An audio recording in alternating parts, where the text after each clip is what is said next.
Ray, start with you. A lot of zone today. You guys did you like how it worked, and do you like playing zone just naturally? Yeah, it's fun. I mean, especially with Jesse, a legend in the zone. We're able to kind of mix our defense a little bit, and especially with our game plan, they average about 6 threes a game, and we'll, if they hit 20, kudos to them. So. Jesse, you obviously it's a defense you're used to, but you haven't played quite as much this year. But what do you think of, and how did you guys perform? I mean, we executed it really well. Like Ray said, I've been playing it for a while, so I know most of the stuff around it. But we did a really good job with it today, and I think it was a big reason why we played or got really good stops, a couple in a row, multiple in a row. On them, and that together with the great rebounding intensity, it was fun time. Quinn, slightly different off that question. They took a ton of threes, and against the zone, that's going to come. But you just have to say, if they're going to make them, they're going to make them. They didn't make enough tonight. Yeah, exactly. And sometimes, in the Big 12, like the competition is high, so you're going to have to live with some things, and that's what we decided to live with. And then going off of what Jesse said, the hardest thing to do in zone is rebound out of it because you don't have a man.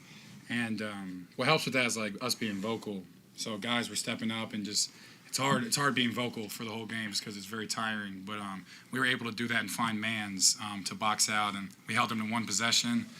And this is a team that rebounds like the living crap out of the ball. They're all athletes and all super long.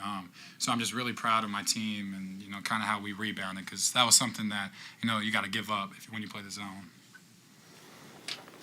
Diallo didn't play a lot for them tonight.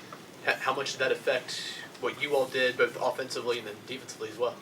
Yeah, our kind of game plan with the zone is like you got to have a playmaker in that middle. It's kind of, sometimes you think like, oh, Division I basketball players, they're comfortable there, but it's hard. You got two guards behind you jabbing at the ball, and you got to be able to make a read. And Jesse being so long and playing both, they couldn't play him down in that position, I think, because he does great things other than playmaking. But, yeah, we were going to live with that. So they went a little smaller, which I think helped with our rebound. So it just kind of went hand in hand. You seen Ray down there, they got really physical with you guys. Tonight, they tried that again. I mean, Ray and you bounced off the floor more times than, Ali.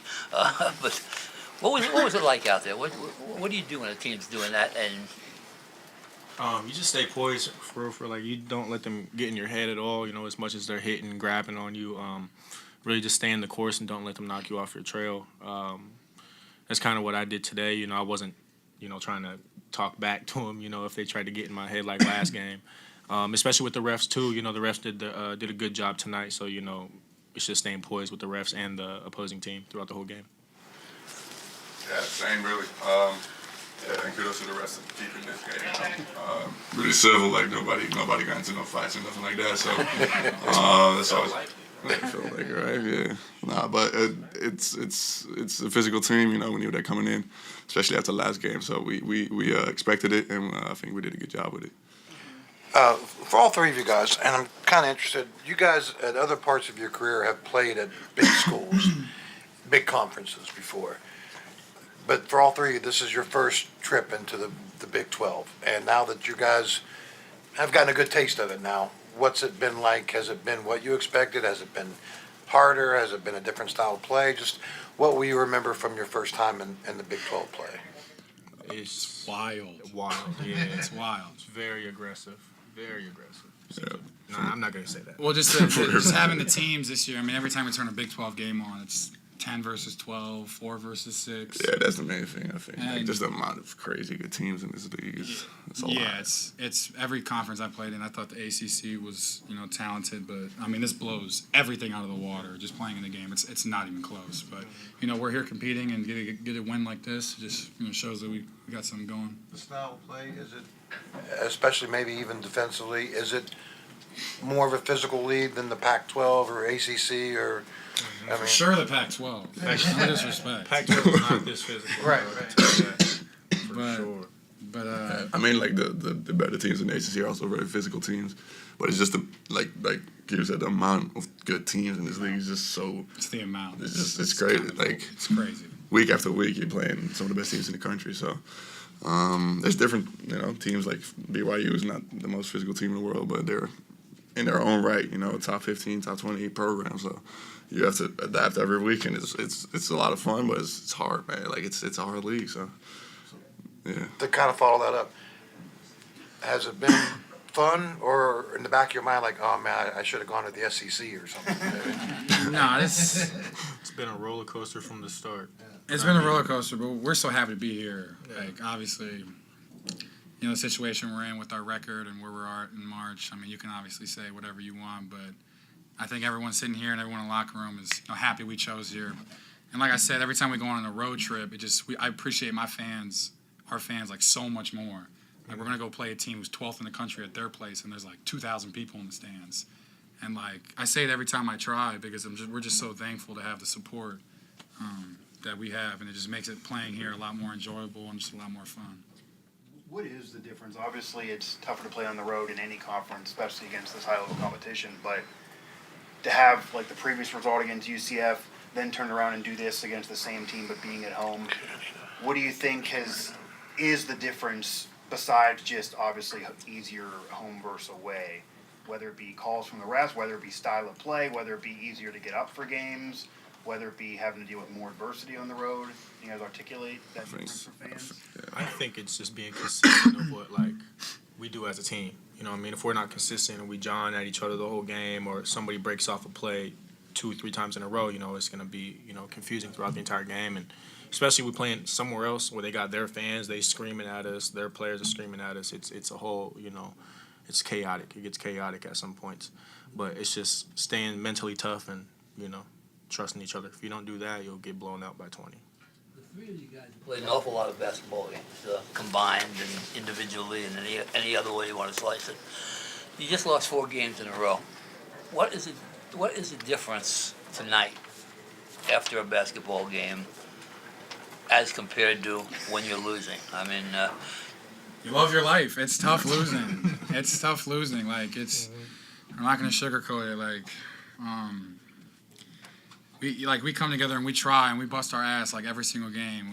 Whether a fan has a certain opinion about a way a certain kid plays, but I mean, we try and we win. Like, as much as you guys want us to win, I mean, we want it 10 times more. And I know the fans are so great, but like, the league is so hard. And to go back to your question, it's like there's so many things that you have to be ready to play every night. Like he said, you're going to go play BYU team that shoots the crap out of the 3, and then you may go play at TCU that just pound it down low and then pick up full court. I think with the ACC, a lot of the teams are kind of similar. Pac-12, a lot of the West Coast teams, they kind of play the similar way.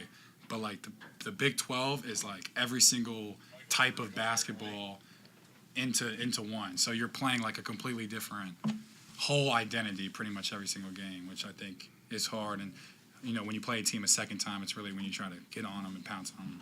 Quinn, on that same note, though, Saturday you guys had one of your better offensive games, and then you obviously didn't win. And then how different is it when you are able to have that similar type of performance on offense but actually get a win? Yeah, I mean, it's hard to look at the good things when you lose 4 in a row. To try to find like things we can work on and things we can build on. Our staff has just done a great job of trying to motivate us and keep us locked in for these last few games to really see if we can make something happen in the tournament. Like Ray and I, we always talk about what we had to do at our mid-major schools in the conference tournament, and it's where you need to be playing your best ball. I mean, I've seen magic happen all the time, so we're just going to keep on staying the track. RaeQuan, like Bob was saying, the last time you guys played at UCF, it was a very frustrating game for you. That was kind of if you look at it at a roller coaster, that was kind of the down part for you. You're kind of on the upswing now again. Are you feeling that, or just you talk about being on the upswing? I feel like I put a lot of unnecessary weight on my shoulders the first few games, especially after Kansas. It was so fun, we were all on our high horse at that time. And, once I went to UCF, they kind of just punched me in my face, literally. But, that's a lesson learned. I just turned it around, especially after Texas, like a game like that. We went down to Texas and got blown out the water. That was when I was like, all right, I just need to relax and play the game I've always been playing my whole life. You know what I mean? And stop overthinking. Easy to do that? At times, at times. I mean, when you lose on your 4-game losing streak, like I love the fans that all show out, night in and night out, regardless of our record. You know what I mean? Because a lot of people will talk down on us, but that also motivates us seeing people in that building tonight. So. Quinn, this has nothing to do with the game tonight, but were you surprised at Patino's outburst at St. Not John's? even a little bit. It's so funny. That was like one of the nicest I've ever seen him, quite frankly. And going back on that, I loved playing for him. It's just one thing about him is he knows who he is, and you can't bat a guy down for that. Guy hates losing, so I've heard him tell me some the craziest things that I've ever heard come out of someone's mouth, and you got to understand why he's doing it. I've called a couple kids from the team and just heard stories because it's kind of the stuff.